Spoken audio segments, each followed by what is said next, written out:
الحمد لله نحمده ونستعينه ونستغفره ونؤمن به ونتوكل عليه ونعوذ بالله من شرور أنفسنا ومن سيئات أعمالنا من يهده الله فلا مضل له ومن يضلله فلا هادي له ونشهد أن لا إله إلا الله ونشهد أن سيدنا ومولانا محمدا عبده ورسوله أعوذ بالله من الشيطان الرجيم بسم الله الرحمن الرحيم يا أيها الذين آمنوا كتب عليكم الصيام كما كتب على الذين من قبلكم لعلكم تتقون وقال النبي صلى الله عليه وسلم ليس الصيام من الرفث ليس الصيام من الأكل والشرب وإنما الصيام من الرفث واللغو أو كما قال رسول الله صلى الله عليه وسلم رب اشرح لي صدري ويسر لي أمري واحلل عقدة من لساني يفقهوا قولي سبحانك لا علم لنا إلا ما علمتنا إنك أنت العليم الحكيم صدق الله العظيم وبلغنا رسوله النبي الأمين الكريم ونحن على ذلك لمن الشاهدين والشاكرين والحمد لله رب العالمين. معزز سامعین کرام، پردہ نشین خواتین اسلام، بزرگان محترم، اللہ تبارک و تعالیٰ کا بڑا فضل اور احسان ہے. اللہ تعالیٰ نے ہمیں رمضان کی رحمتیں اور برکتیں اور رمضان کی جو عبادتیں ہیں انجام دینے کی توفیق عطا فرمائی. پچھلے سال رمضان میں ہمارے اوپر ملکی قوانین کے لیے بڑی مجبوریاں تھیں، مساجد بند تھیں اور نہ تراویح ہم ادا کر سکتے تھے، نہ جمعہ اور 5 وقتہ نمازیں ادا کر پاتے تھے. اللہ کی مہربانی ہے کہ اس سال پچھلے سال کی طرح پابندی تو نہیں ہے، لیکن احتیاطی تدابیر پر عمل کرنے کا اس بات سے حکم دیا گیا ہے. اللہ تبارک و تعالیٰ نے قرآن کریم میں تمام ایمان والوں کو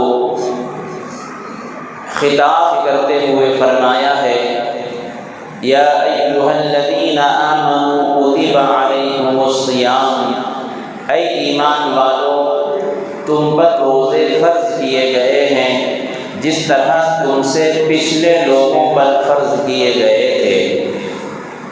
یہ روزے فرض کیوں کیے گئے؟ لعلکم تتقون، تاکہ تم متقی اور پرہیزگار بن جاؤ.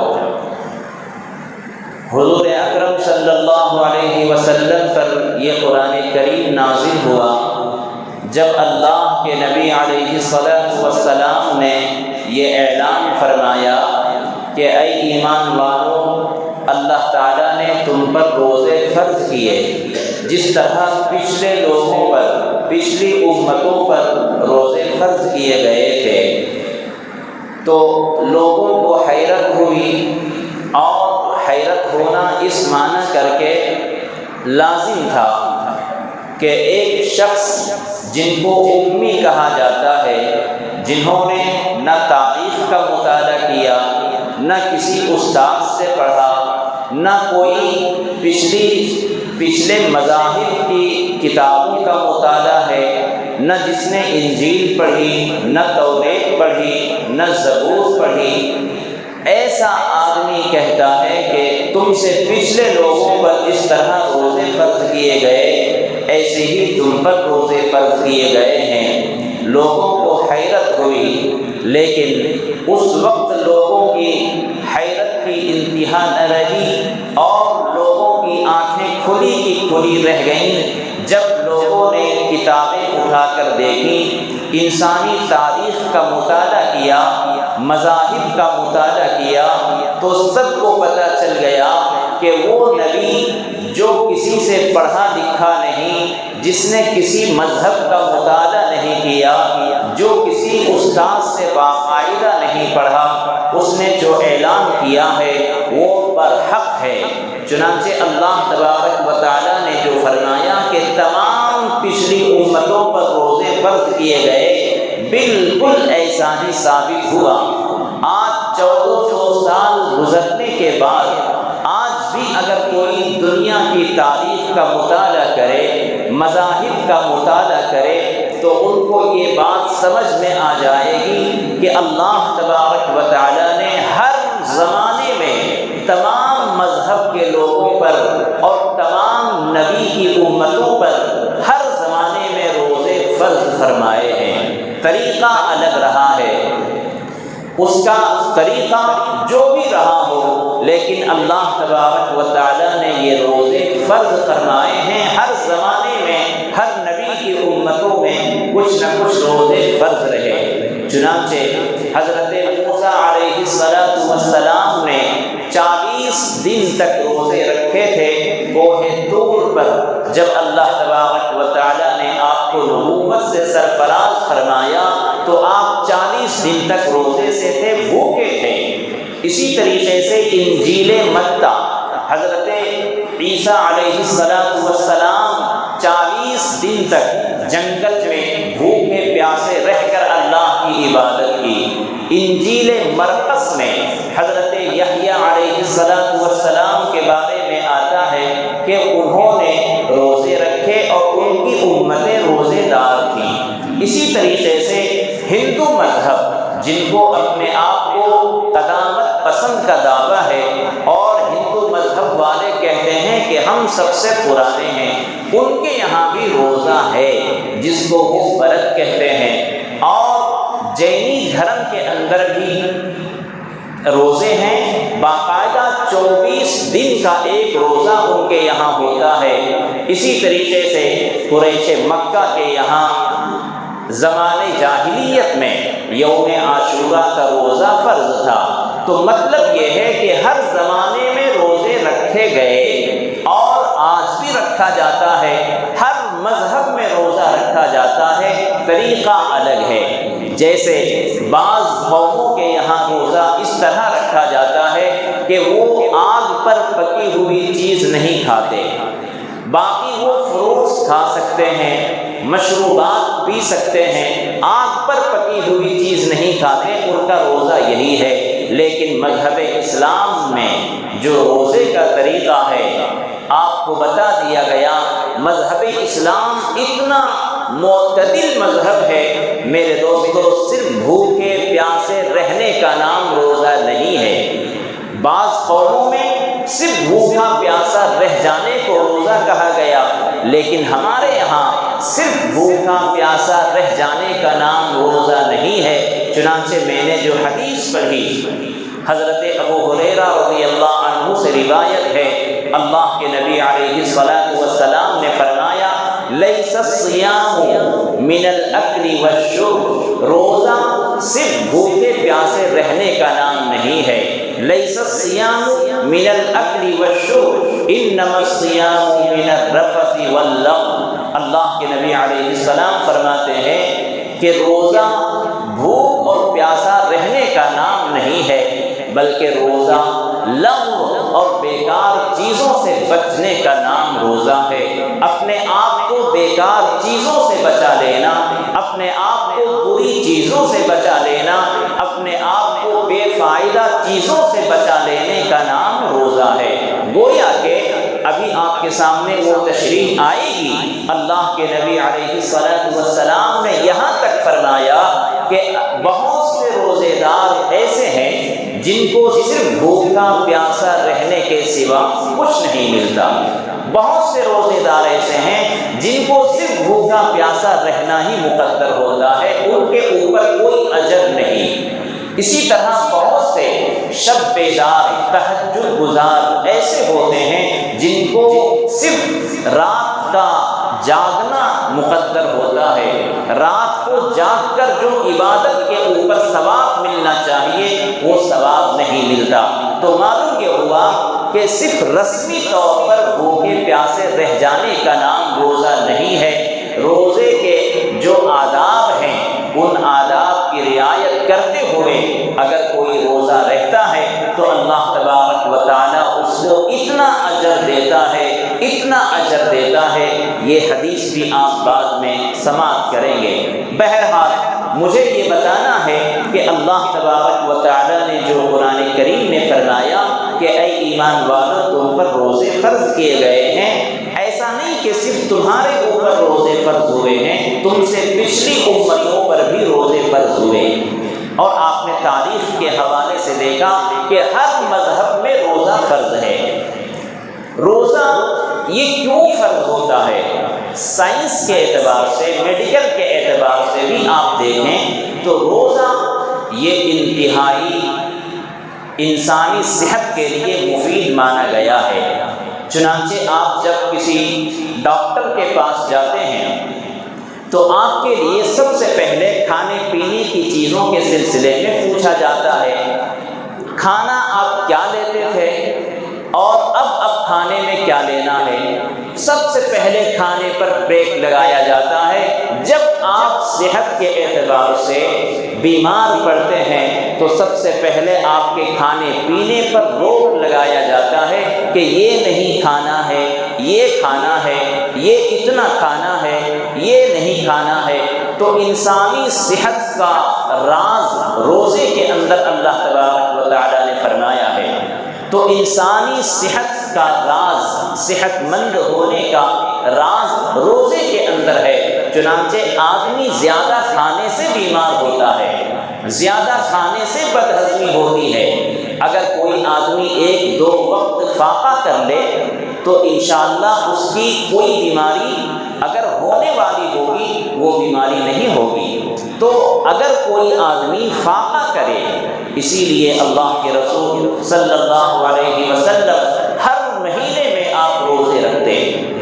تو کنٹینیو بھوکا رہنا یہ تو ٹھیک نہیں ہے، لیکن آپ کبھی کبھی بھوکے رہتے ہیں تو آپ کو اس میں صحت مندی ملتی ہے، آپ کو تندرستی ملتی ہے اور جسم کی مختلف بیماریاں بھی دور ہوتی ہیں۔ تو اللہ کے رسول صلی اللہ علیہ وسلم نے فرمایا کہ روزہ یہ تمہارے جسم کے لیے بھی اور تمہاری روح کے لیے بھی غذا ہے۔ جب تمہارا جسم بیمار ہوتا ہے تو اس کو دوا چاہیے، وہ دوا ہے انسان فاقہ کر لے۔ چنانچہ اللہ کے رسول صلی اللہ علیہ وسلم کے سامنے کئی مرتبہ صحابہ کرام تشریف لاتے اور اپنی کچھ باتیں بتاتے تو آپ فرماتے کہ روزہ رکھو، تو ان کی خواہشات اور ان کے نفس کی جو گرمی ہوتی وہ مٹ جاتی تھی، وہ ختم ہو جاتی تھی۔ تو یہ روزہ کئی اعتبار سے انسانی جسمانی صحت کے لیے اور انسانی روحانی بیماری کے لیے بھی یہ باعث شفا ہے، یہ باعث راحت ہے۔ غرض یہ ہے اللہ تبارک و تعالیٰ نے یہ روزہ ہمارے لیے فرض فرمایا۔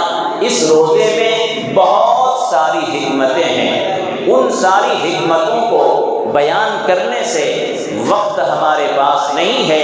مجھے یہ بتانا ہے کہ اللہ تبارک و تعالیٰ نے یہ رمضان کے جو روزے فرض کیے گئے ہیں، اس میں دراصل اللہ تعالیٰ اپنے بندوں کا امتحان لینا چاہتا ہے کہ کون ہے میرا بندہ جو میرے لیے بھوکا پیاسا رہ سکے، کون ہے میرا بندہ جو میرے لیے ساری چیزیں موجود ہونے کے باوجود وہ میرے حقوق کا انتظار کرے۔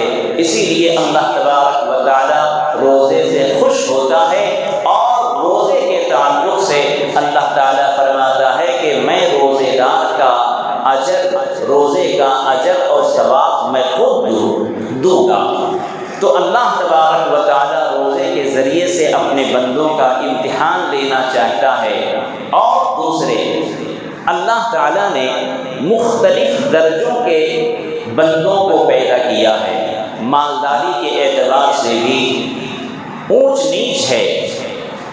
کوئی بندہ ایسا ہوتا ہے جو ہر اعتبار سے مالا مال ہوتا ہے، کوئی بندہ ایسا ہوتا ہے جس کو کما کر کھانا ہوتا ہے، کوئی بندہ اللہ تبارک و تعالیٰ کے فضل سے ایسا ہوتا ہے کہ اس کو کوئی تکلیف کوئی پریشانی نہیں ہوتی، ابھی کچھ سوچا فوراً وہ چیز وجود میں آ گئی، گھر میں وہ چیز موجود حاضر ہو گئی۔ اللہ تبارک و تعالیٰ اپنے بندوں کے درمیان میں ایک دوسرے کی ضرورت کو محسوس کرنے کے لیے، ایک دوسرے کی غمخواری کو سمجھنے کے لیے، ایک دوسرے کے دکھ اور تکلیف کو سمجھنے کے لیے اللہ تعالیٰ نے اس رمضان کو مقرر فرمایا کہ جب تم روزہ رکھو گے اور جب تم بھوکے پیاسے رہو گے تو میرے ان بندوں کے بارے میں تجھے احساس ہوگا جن کو ایک وقت روٹی کا انتظام نہیں ہوتا ہے، جو در در کی ٹھوکریں کھاتے ہیں، جو ایک نان شبینہ کے لیے تڑپتے ہیں ترستے ہیں، تو ایک دوسرے کی ضرورت کو محسوس کرنے کے لیے، ایک دوسرے کی غمخواری کے لیے اللہ تبارک و تعالیٰ نے رمضان کے روزے فرض فرمائے۔ لیکن سب سے عظیم مقصد اس روزے کا لعلکم تتقون ہے کہ اے میرے بندو، اگر تم روزہ رکھو گے تو تمہارے اندر تقویٰ پیدا ہوگا، اگر تم روزہ رکھو گے تو تمہارے اندر تقویٰ کی صفت پیدا ہوگی۔ میرے دوستو، تقویٰ یہ کیا چیز ہے؟ اگر آپ غور کریں تو تمام عبادتوں کا خلاصہ اور نچوڑ یہی تقویٰ ہے۔ نماز پڑھنے کا مقصد تقویٰ ہے، حج کرنے کا مقصد تقویٰ ہے، انسان ایسا بن جائے کہ اللہ تبارک و تعالیٰ کا استحضار ہر وقت اسے جہاں چلے پھرے، جہاں اٹھے بیٹھے، جہاں دیکھے، ہر وقت اسے اللہ کا خیال پیدا ہو جائے۔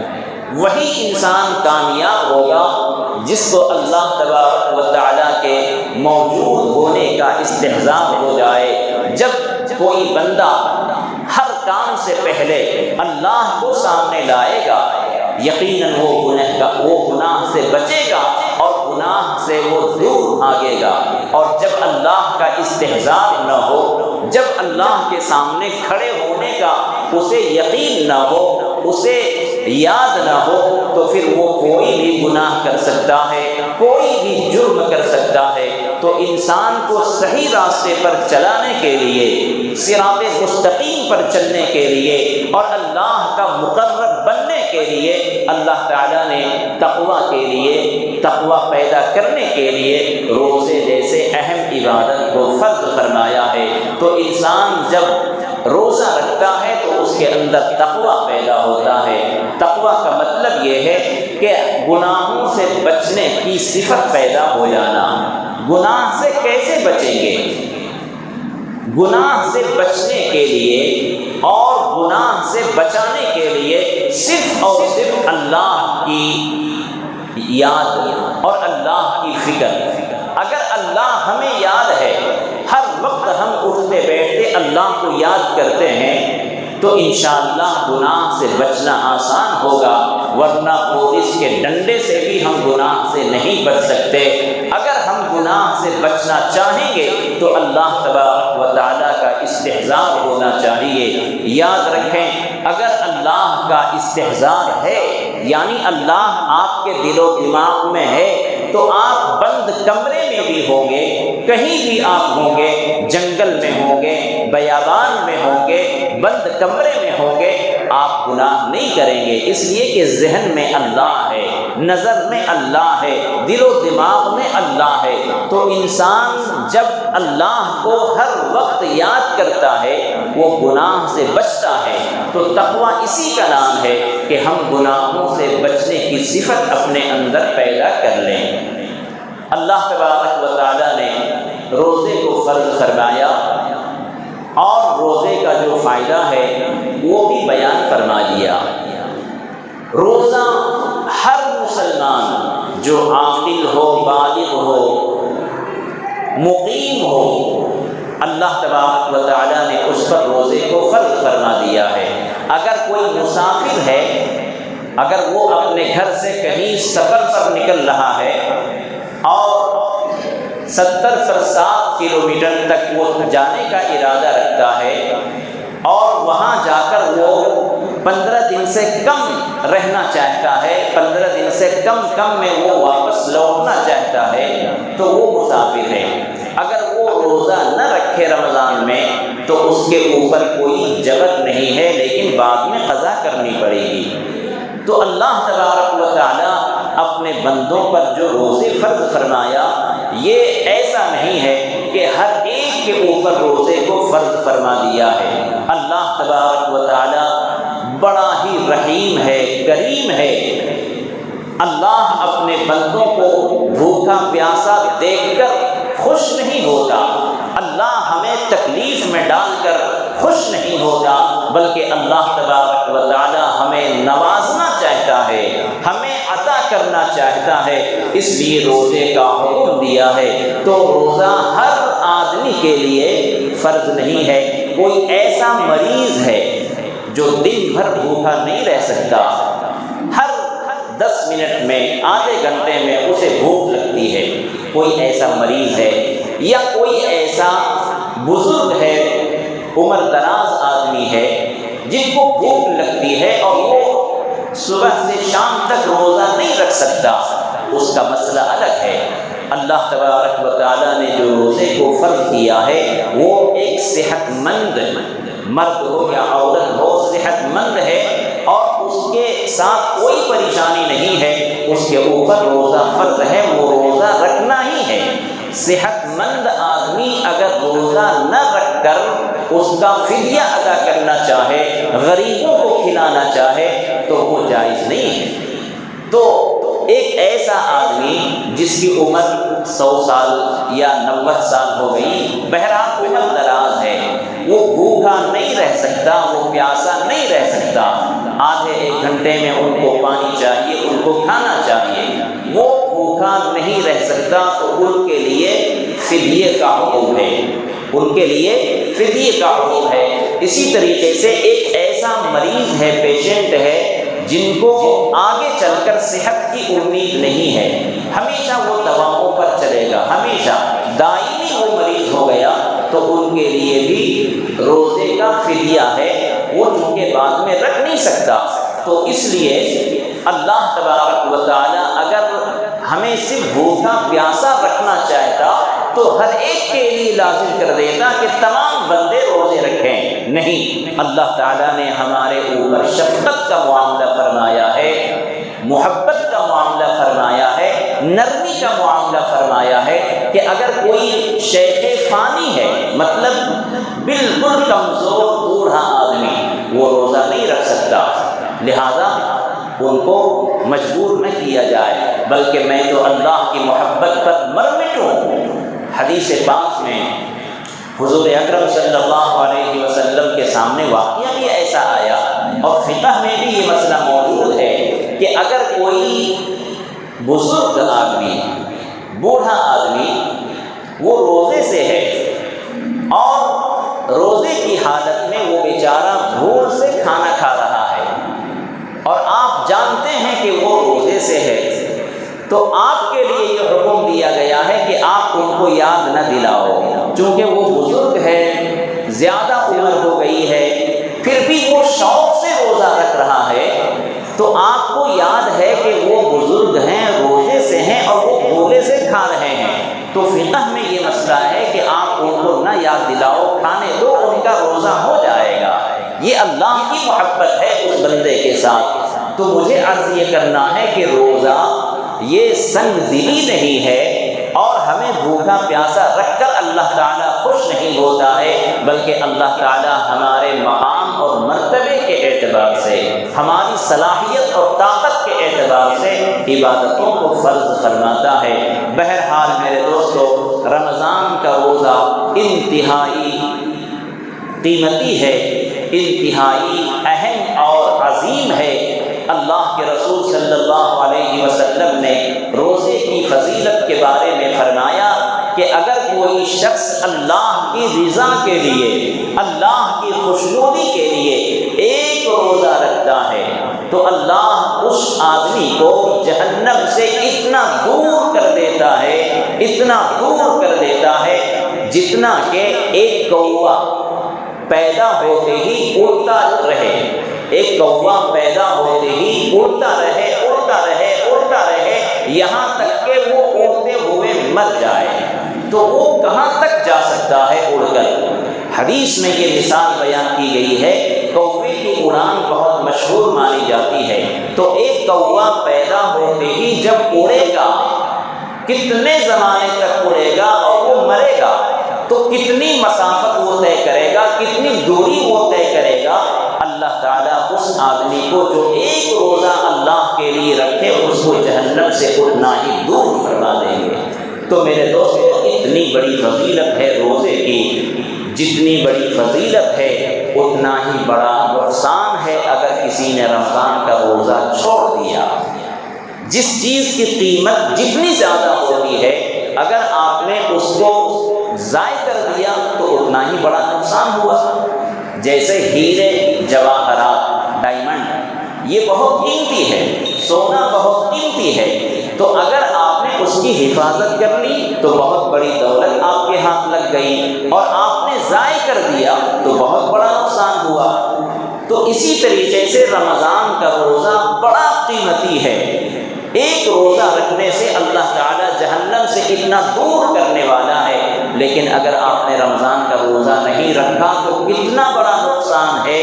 حدیث میں اللہ کے نبی علیہ السلام کا فرمان ہے کہ اگر کسی شخص نے جان بوجھ کر ایک روزہ چھوڑ دیا، کوئی بہانہ نہیں ہے، کوئی بیماری نہیں ہے، کوئی عذر نہیں ہے، بس یوں ہی نہیں رکھا، تو اللہ کے نبی علیہ السلام فرماتے ہیں کہ اس ایک روزے کے لیے پوری زندگی اگر یہ روزہ رکھے گا تب بھی اس کی تلافی نہیں ہو سکتی، اس کا بدلہ نہیں ہو سکتا۔ تو ایک روزہ بھی چھوڑنے کا اتنا بڑا نقصان ہے۔ اور وہ حدیث آپ نے سن ہی لی کہ حضرت جبریل علیہ السلام نے جو بددعا فرمائی تھی کہ ہلاک ہو جائے وہ شخص جس کے سامنے رمضان آئے اور وہ اپنی مغفرت نہ کرا سکے۔ اللہ کے نبی علیہ السلام نے فرمایا تھا آمین۔ تو ایک تو حضرت جبریل کی بددعا اور دوسرے ہمارے آقا صلی اللہ علیہ وسلم کی آمین نے اس بددعا کو اور بھی طاقتور بنا دیا ہے۔ اس لیے میں نوجوانوں سے گزارش کروں گا، اپنے تمام مسلمان بھائیوں سے، بہنوں سے گزارش کروں گا کہ خدا نہ کرے کہ یہ رمضان ہمارا کہیں آخری رمضان نہ ہو۔ پتہ نہیں پچھلے سال ہمارے ساتھ رمضان گزارنے والے اس سال نہیں ہیں، اور یہ بھی پتہ نہیں کہ اس سال جو ہمارے ساتھ رمضان گزار رہے ہیں آئندہ نہیں ہوگے۔ تو اپنی زندگی کے لیے اس رمضان کو آخری رمضان سمجھ کر اللہ کی رضا کے لیے، اللہ کی خوشنودی کے لیے اور اپنی مغفرت کے لیے رمضان کے روزے کی قدر کریں، رمضان کے روزے کو ضائع نہ کریں۔ اگر کوئی بیماری ہے اس کا مسئلہ میں نے بتایا۔ اچھا، اگر کوئی عارضی طور پر بیمار ہوا ہے، جیسے آج ایک دن بخار ہے یا ہفتہ 10 دن تک آپ بیمار رہے، تو یہ جو روزے آپ کے چھوٹیں گے اس کا فدیہ دینا جائز نہیں ہوگا، چونکہ آپ ایک ہفتے کے بعد صحیح ہو گئے، تو اب جو روزے آپ کے چھوٹے ہیں ان کی بعد میں قضا کرنا ضروری ہے۔ ایک وہ بیمار آدمی جو ہمیشہ بیمار رہے گا، اس کو صحت کی امید نہیں ہے، دوائوں پہ وہ چل رہا ہے، تو اس کے لیے فدیہ ہے، اور فدیہ کتنا ہے؟ ایک روزے کا فدیہ ایک صدقہ فطر کے برابر ہے، 2.25 کلو گیہوں یا اس کی قیمت ایک فقیر کو دینا ہے، ایک روزے کا فدیہ ہے۔ تو فدیہ ہر شخص کے لیے نہیں ہے۔ بہت سے لوگ فون کر کے پوچھتے ہیں کہ حضرت میرا پچھلے سال 10 روزے چھوٹ گئے تھے، میں فدیہ دے سکتا ہوں کیا؟ تو نہیں، فدیہ کا مطلب ہوتا ہے بدلہ۔ تو ایک روزہ یا 2 روزے آپ کے جو چھوٹے ہیں تو آپ ابھی اس کی قضا کر لیں، یعنی رہتے ہوئے رمضان میں تو قضا نہیں ہوگی، رمضان کے بعد والے مہینے میں آپ قضا کر لیں، لیکن اگر آپ کو ایسی بیماری لاحق ہو گئی کہ اس کے بعد صحت کی امید نہیں ہے تو پھر آپ فدیہ دے سکتے ہیں۔ اس میں خاص طور سے جو مرحومین ہیں، جیسے کسی کے باپ کا انتقال ہو گیا، ماں کا انتقال ہو گیا اور ان کے ذمے روزے یا نمازیں رہ گئی تھیں، تو اولاد کو چاہیے کہ اپنے مرحوم ماں باپ کی طرف سے فدیہ ادا کرے تاکہ ان کی پکڑ نہ ہو۔ ٹھیک، تو اسی طریقے سے اللہ تبارک و تعالیٰ نے رمضان کے روزے ہمارے لیے فرض فرمائے ہیں، یہ ہماری مغفرت کے لیے، یہ ہمارے درجات کو بلند کرنے کے لیے اور ہمارے اندر تقوی طہارت پیدا ہونے کے لیے۔ اب آخری بات، جیسا کہ میں نے حدیث میں پڑھی، اللہ کے نبی علیہ السلام نے فرمایا کہ لیس الصیام من الاکل والشرب، کہ روزہ صرف بھوکا پیاسا رہنے کا نام نہیں ہے۔ روزے کے 4 آداب ہیں، روزہ رکھنے کے 4 آداب ہیں۔ سب سے پہلے انسان اپنی زبان کی حفاظت کرے روزے کی حالت میں، بلکہ ایک حدیث میں صاف صاف اللہ کے نبی علیہ السلام نے فرمایا کہ اگر تم میں سے کوئی شخص روزے سے ہے تو روزے کا بدلہ میں خود دوں گا، اور جو روزے دار ہیں ان کو چاہیے کہ وہ بیکار اور لغو باتوں سے رک جائے، بیکار بولنے سے، بیکار کام کرنے سے، بیکار جگہ جانے سے، بیکار چیز سننے سے، بیکار چیز سوچنے سے رک جائے، لغو اور بیکار کاموں سے وہ رک جائے۔ اور دوسری بات، اگر روزے دار سے کوئی الجھ پڑا، آپ راستے میں چل رہے تھے، کسی جاہل، کسی بدبخت نے آپ سے لڑائی جھگڑا شروع کر دیا، گالی گلوچ شروع کر دیا، تو حدیث میں اللہ کے نبی علیہ السلام نے فرمایا کہ تم ان کے سامنے صرف اتنا کہہ دو کہ میں روزے سے ہوں، اتنا کہہ دو میں روزے سے ہوں۔ ان کی گالیوں کا جواب نہ دینا، ان کے تھپڑ کا جواب نہ دینا، روزے کی حالت میں اپنے آپ کو بچانا ہے، اپنے آپ کو کنٹرول کرنا ہے، زبان کی حفاظت۔ تو سب سے پہلی بات روزے کے 4 آداب، پہلا ادب یہ ہے کہ آدمی اپنی زبان کی حفاظت کرے۔ جبکہ جب لڑائی ہو رہی تھی تو جس نے گالی دی، ہم گالی دے سکتے تھے، لیکن اللہ کے نبی نے فرمایا نہیں، صرف اتنا کہہ دو کہ میں روزے سے ہوں۔ تو روزے کی حالت میں سب سے پہلا ادب اپنی زبان کی حفاظت، دوسرا ادب اپنے کان کی حفاظت۔ یہ 2 ایسے ہیں جو بہت آسانی سے یوز ہو جاتے ہیں، زبان کی حفاظت، کان کی حفاظت، اور تیسرا ہے اپنے دل و دماغ کی حفاظت، اور چوتھا ہے اپنے تمام اعضاء کی حفاظت۔ یہ اگر 4 چیزیں اگر ہم نے عمل کر لی تو ان چاروں کے مجموعے کا نام ہے روزہ۔ زبان سے بھی آپ کسی کو گالی نہ دیں، کسی کی غیبت نہ کریں، کسی کی چغلی نہ کریں، کان سے بھی آپ کسی کی غلط باتیں نہ سنیں، گانے وغیرہ نہ سنیں، اور جو بھی کان سے غلط باتیں ہو سکتی ہیں وہ آپ نہ سنیں۔ اس کے بعد اپنے دل و دماغ کو غلط چیزوں کے سوچنے سے باز رکھیں، اور اس کے علاوہ تمام اعضاء جو باطنی اعضاء ہیں ان سب کی حفاظت کریں۔ ان چاروں کے مجموعے کا نام روزہ ہے۔ اور سب سے اہم بات یہ ہے کہ روزہ رکھنے سے جو چیز پیدا ہوتی ہے اس کا تعلق دل سے ہے۔ التقویٰ ہاہنا، اللہ کے نبی علیہ السلام نے ایک مقام پر فرمایا کہ اے میرے صحابہ، روزہ رکھنے کا فائدہ تقویٰ ہے، روزہ رکھنے سے جو چیز آپ کو ملے گی وہ ہے تقویٰ۔ تو تقویٰ یہ جسم کے ظاہری حصے میں نہیں نظر آئے گا، جسم کے ظاہری حصے میں تقویٰ نظر نہیں آئے گا، تقویٰ یہ باطنی چیز ہے، تقویٰ یہ دل کے اندر کی چیز ہے۔ لہٰذا جب کسی انسان کے دل میں تقویٰ پیدا ہوتا ہے تو اس کے نفس پر اس کو کنٹرول ہوتا ہے، تقویٰ پیدا ہوتا ہے اس کی زبان پر اس کو کنٹرول ہوتا ہے، تقویٰ پیدا ہوتا ہے اس وہ اپنے کان پر اور جسم کے دوسرے اعضاء پر اس کو کنٹرول ہوتا ہے۔ تو مین تقویٰ ہے جو بریک ہے ہمارے لیے، نفس کو روکنے کے لیے، گناہوں سے روکنے کے لیے اللہ تبارک و تعالی ہمیں تقویٰ دیتا ہے، بریک دیتا ہے۔ آپ کیسے چلاتے ہیں اپنے آپ کو؟ تو اللہ تبارک و تعالی نے رمضان اسی لیے ہمارے لیے متعین اور فرض فرمائے کہ انسانوں کے اندر تقویٰ پیدا ہو جائے۔ میرے دوستو، آخری بات یہ ہے کہ رمضان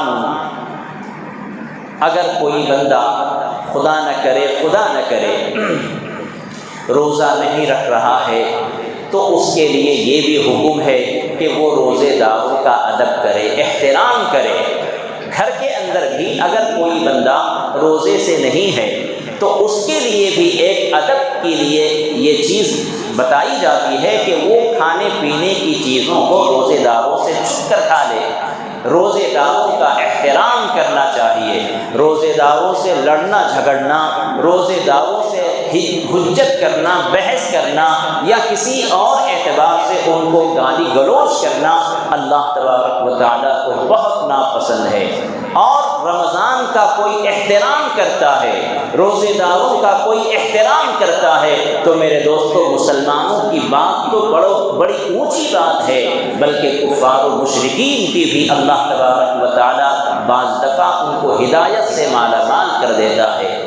ایک واقعہ لکھا ہے کہ ایک مجوسی کا انتقال ہو گیا، مر گیا، تو اس وقت کے جو اللہ کے ولی تھے ان کو اللہ تبارک و تعالیٰ کی طرف سے الہام ہوا اور کہا کہ جو آپ کے گھر کے پڑوس میں شخص مرا ہے آپ اس کی جنازے کی نماز پڑھائیں۔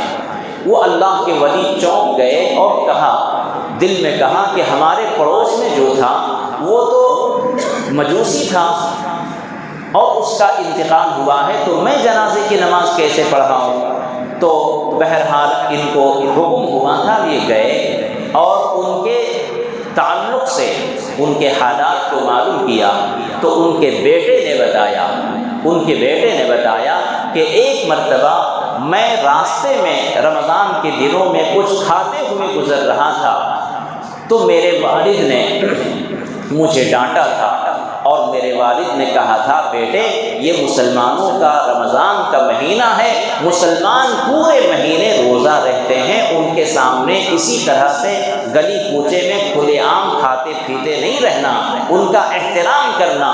تو اس لڑکے نے رپورٹ دی کہ میرے والد کو اللہ تبارک و تعالیٰ نے اندر سے اسلام کی محبت دے دی تھی اور وہ ایمان لے آئے تھے اور اللہ تبارک و تعالیٰ نے ان کو ایمان پر موت عطا فرمایا ہے۔ تو ایک رمضان کی قدر و قیمت کو جاننے والا، رمضان کا احترام کرنے والا اگر کفار و مشرکین میں سے ہے تو اللہ ان کو بھی ہدایت دے دیتا ہے۔ تو اس لیے اگر ہم مسلمان ہیں اور ہم احترام کریں گے تو اللہ تبارک و تعالیٰ کی ذات سے بعید نہیں ہے، اللہ تعالیٰ ہمیں بھی صحیح ہدایت دے دے اور رمضان کی قدر و قیمت ہمارے دل کے اندر بیٹھا دے۔ اس لیے میں گزارش کروں گا اپنے نوجوان دوستوں سے، گزارش نہیں بلکہ اللہ کا اس فرمان کو آپ کے لیے ایک اعلان کے طور پر کہتا ہوں، اللہ نے اگر جوانی دی ہے تو تمہاری جوانی اللہ کی عبادت میں خرچ ہونی چاہیے، تمہاری جوانی اللہ کی عبادت میں لگنی چاہیے۔ یہ کون سی جوانی ہے، یہ کون سی تمہاری باڈی ہے، کون سی صحت ہے کہ تم اللہ کے لیے روزہ نہ رکھ سکو، اللہ کے لیے تم تہجد نہ پڑھ سکو، اللہ کے لیے تراویح نہ پڑھ سکو۔ ایسی جوانی نہیں ہے بلکہ وہ جوانی ہلاکت ہے، باعث پشیمانی ہے۔ اس لیے میرے دوستو اپنی زندگی کو کامیاب بنائیں۔ اللہ تبارک و تعالیٰ نے بڑی محبت کے ساتھ ہمارے لیے رمضان کے روزے فرض فرمائے اور ہماری زندگی میں رمضان کو داخل فرمایا۔ ہمیں چاہیے کہ ہم رمضان کی قدر و قیمت کو پہچانیں اور رمضان جس تیزی کے ساتھ گزر رہا ہے ہم اس مہمان کی قدر کرنے والے بن جائیں۔ اللہ تعالی ہمیں رمضان کی رحمتوں اور برکتوں کو حاصل کرنے کی توفیق عطا فرمائے۔ وآخر دعوانا ان الحمد للہ۔